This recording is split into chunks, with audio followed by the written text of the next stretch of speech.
تو long term fast میں body جو ہے وہ کیونکہ گلائکوجن خرچ ہو جاتی ہے تو باڈی پھر جو فیٹ اسٹور ہوئی ہے اس فیٹ کو جلاتی ہے، اس کو کیلوریز کو برن کرتی ہے اور اس سے انرجی حاصل کرتی ہے. یعنی بس آپ اتنا سمجھ لیں کہ جب آپ ایک لمبے وقفے تک کھانا نہیں کھاتے تو آپ کی ہائی ویئرس. میں ڈاکٹر شیری.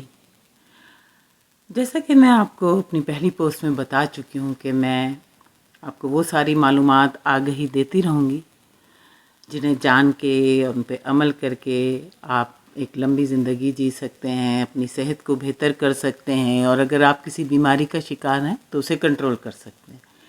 لیکن اس کا یہ مطلب ہرگز نہیں کہ میری پوسٹ اگر آپ بیمار ہوتے ہیں یا آلریڈی آپ بیمار ہیں تو وہ کوئی ٹریٹمنٹ ہے. نہیں، آپ اپنے جو فیملی ڈاکٹر ہیں، جو آپ جہاں آپ ریگولر وزٹ کرتے ہیں، اپنی ویسے ہی یوزول وزٹ کرتے رہیں گے اور ان کی ڈائریکشنز کو فالو کریں گے. میری پوسٹ تو صرف آپ کو معلومات آگہی دینے اور کچھ ایسی ٹپس بتانے کے لیے ہے کہ آپ وہ سارے مقاصد حاصل کر سکیں جیسا کہ میں نے بیان کر چکی ہوں، بہتر صحت کے اور لمبی لائف کے.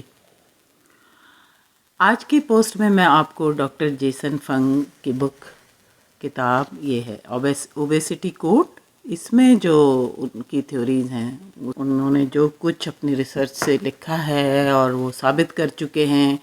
کافی ڈائبٹیز کے مریضوں کی شوگر کی وہ ریورس کر چکے ہیں اور موٹاپے کا علاج کر چکے ہیں، اور انہی کی جو ہدایات ہیں ان پہ عمل کر کے میں نے بھی اپنا کافی ویٹ کم کیا، میری کچھ دوستوں سہیلیوں نے بھی کیا. چلیں آج جانتے ہیں کہ ڈاکٹر جیسن فنگ جو کہ گردوں کے بیماریوں کے ماہر ہیں، انہوں نے پھر اپنی کافی ریسرچ کی تھی کہ آخر کیوں گردے فیل ہو جاتے ہیں. انہوں نے کافی ریسرچ کی تھی کہ اتنی ڈیتھ جو گردے فیل ہونے سے ہوتی ہے وہ زیادہ تر ڈائبٹک کی ہوتی ہے. تو یہ جب ڈائبٹیز کی ریسرچ کی ڈیپتھ میں گئے ہیں تو اسی سے ان کو جو ڈائبٹیز کا اور موٹاپے کا جو ہے وہ پتہ لگا کہ یہ تقریباً ایک دوسرے کے ساتھ ساتھ چلتے ہیں. تو انہوں نے پہلے کتاب فاسٹنگ میتھڈ لکھی تھی، وہ بھی ہے میرے پاس. یہ دا اوبیسٹی کوڈ ہے جس میں خاص کر انہوں نے موٹاپے کے متعلق بہت تفصیل سے سب کچھ بیان کیا ہے. تو جیسا کہ ہم سب عام طور پہ سمجھتے ہیں کہ ہم جتنی کیلریز کھا رہے ہیں، فار ایگزامپل اگر آپ 2000 کیلریز کھا رہے ہیں ان کو آپ کم کر دیں، 1500 کیلریز لینے لگیں تو آپ کا وزن کم ہو جائے گا. دیکھیں ایسا ہوتا تو ہے لیکن بس یہ خاص مدت تک ہوتا ہے، کیونکہ باڈی کا کچھ سیٹ میکینزم ایسا ہے کہ وہ اپنے ویٹ پہ پرانے واپس لانے کی کوشش کرتی ہے. تو یہ جو ہے آپ کا وزن شروع میں کم ہوتا ہے لیکن پھر ایک پلیٹیو پہ ایک سطح پہ آ کے ٹھہر جاتا ہے.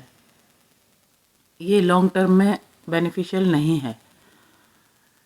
تو جو ڈاکٹر جیسن فنگ ہیں وہ کیلریز ان اور کیلریز آؤٹ کے نظریے کو بالکل غلط قرار دیتے ہیں، کیونکہ ہمارے جسم کے جتنے بھی سسٹمز ہیں وہ ہمارے ہارمونز کے ذریعے کنٹرول ہوتے ہیں. یہ کہ ہم کب کھانا شروع کرتے ہیں، کب کھانا بند کرتے ہیں، یہ سب جو ہے وہ ہارمونز پہ ڈیپینڈ کرتا ہے.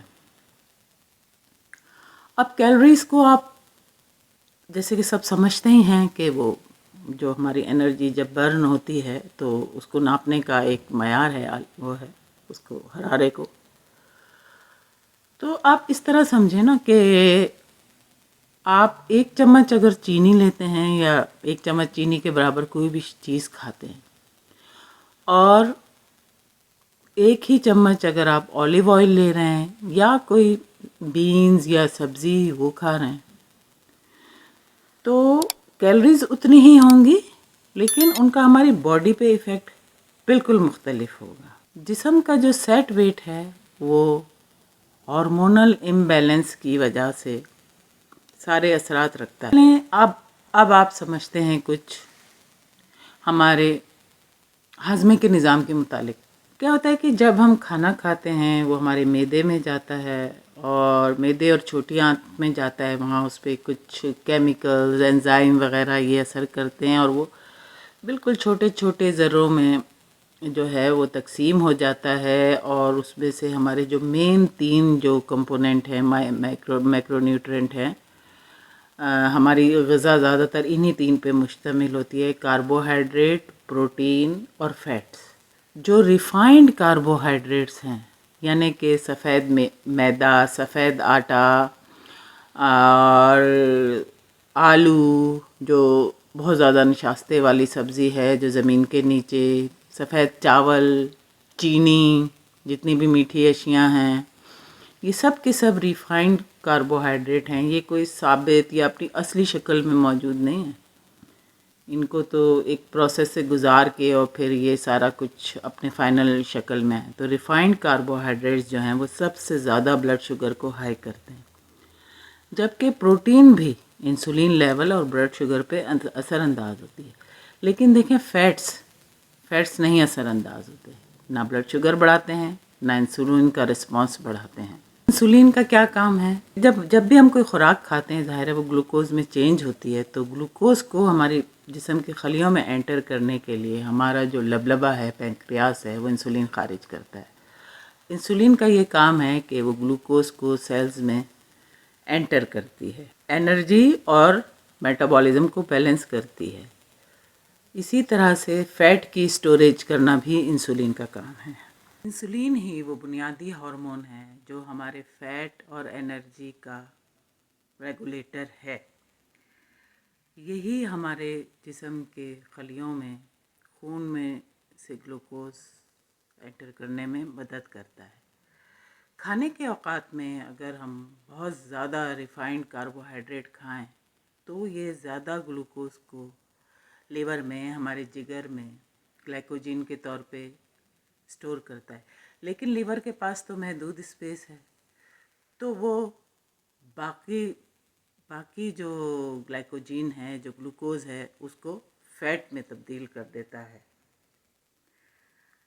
تو جب ہم کافی لمبے عرصے تک کھانا نہیں کھاتے، گھنٹوں تک، تو یہی گلائکوجن ہمارے جسم کو، باڈی کے ہر حصے کو انرجی فراہم کرتی ہے، گلوکوز فراہم کرتی ہے۔ اب یہ جو فیڈنگ اور فاسٹنگ کا بیلنس ہے، اس کا بہت اہم رول ہے۔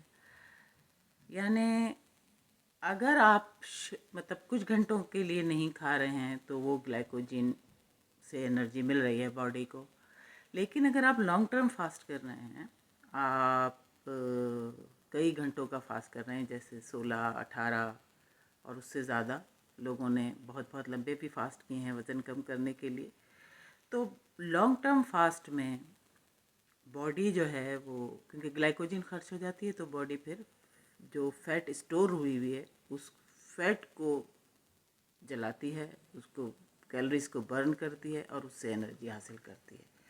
یعنی بس آپ اتنا سمجھ لیں کہ جب آپ ایک لمبے وقفے تک کھانا نہیں کھاتے تو آپ کی اس پہ کوئی فرق نہیں پڑتا ذات پہ۔ یہ سمجھ لیں کہ اگر آپ کھانا نہیں کھا رہے ہیں تو آپ کی باڈی کھانے کی وہ توانائی آپ کے اسٹور جو چربی ہے اس سے حاصل کر رہی ہے۔ مثال کے طور پہ اگر فیڈنگ اور فاسٹنگ کا بیلنس قائم رہے، جیسے کہ 12 گھنٹے کے وقفے سے آپ کھائیں، صبح آپ نے ناشتہ کیا 7 بجے، شام کو پھر آپ نے ڈنر کیا 7 بجے، تو 12 گھنٹے کے اس وقفے میں فیڈنگ اور فاسٹنگ کا جو بیلنس ہوگا تو آپ کی جو ہے شوگر اور فیٹ وہ سب متوازن رہے گا، اور اگر یہ کم ہوگا تو ظاہر ہے کہ پھر اس کے ویسے ہی اثرات ہوں گے۔ آپ بس اتنا سمجھ لیں کہ جب بھی آپ کچھ کھاتے ہیں باڈی انسولین بناتی ہے، پینکریاس ہمارا لبلبا انسولین خارج کرتا ہے تاکہ بنی ہوئی گلوکوز، ہماری غذا سے، خوراک سے بنی ہوئی گلوکوز شامل ہو سکے ہمارے لیور میں۔ یہ دیکھیں، یہ ہمارا بلا اسنوپی۔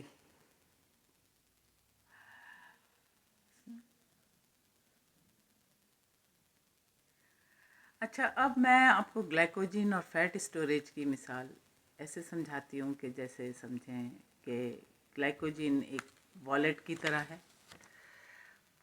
آپ کے، اور جو فیٹ اسٹور ہیں وہ آپ کے بینک اکاؤنٹ کی طرح ہے۔ جب تک آپ کے والٹ میں پیسہ ہے، یعنی آپ کے باڈی میں گلائکوجین ہے، آپ اسے خرچ کریں گے، اور جو اسٹور فیٹ ہے وہ نہیں یوز ہوگی، کیونکہ ظاہر ہے آپ کے والٹ میں رقم موجود ہے، آپ وہ خرچ کر رہے ہیں۔ بینک تک جانے کے لیے تو آپ کو پھر کچھ تردد کرنا پڑے گا یا ATM مشین تک جانا پڑے گا، لیکن جب والٹ میں موجود رقم ختم ہو جائے گی تو آپ لامحالہ بینک جائیں گے، یعنی پھر جب وہ گلائکوجن ختم ہو جائے گی جو کہ ہمارے باڈی میں آلریڈی موجود تھی انرجی دینے کے لیے، تو پھر جو اسٹور فیٹ ہے اس کو برن کرے گی باڈی، اور اس سے پھر توانائی حاصل کرے گی۔ لیکن اب یہ ہے کہ جب گلائکوجین کی لیول کم ہوتی ہے، آپ بھوک محسوس کرنے لگتے ہیں، آپ پھر سے کھاتے ہیں، اور وہی پھر جو سائیکل ہے شروع ہو جاتی ہے گلوکوز کی، انسولین کی، گلائکوجین کی، تو اسٹور فیٹ جو ہے وہ برن نہیں ہونے پاتی۔ یہ سمجھ لیں کہ انسولین جتنی کم ہوگی وہ اتنا ہی بہتر ہے، انسولین جتنی زیادہ ہوگی اتنا آپ کا وزن زیادہ ہوگا۔ اس کے لیے میں نے پوری کوشش کی ہے کہ آپ کو یہ میکینزم سمجھا سکوں۔ اس کا تعلق انسولین کی ریگولیشن کا ہمارے مرکزی دماغی سسٹم سے، سینٹرل نروس سسٹم سے بھی ہے۔ اب یہی ہے کہ ہارمون جو ہیں ان کا بیلنس مین کردار ادا کرتا ہے۔ ایک اور بات وہ یہ کہ دبلے اور موٹے لوگوں میں انسولین کا رسپانس الگ ہوتا ہے۔ موٹے افراد میں انسولین رسپانس کھانے کے بعد بہت تیزی سے بڑھتی ہے، اور دبلے افراد میں اس کی نسبت کم بڑھتی ہے۔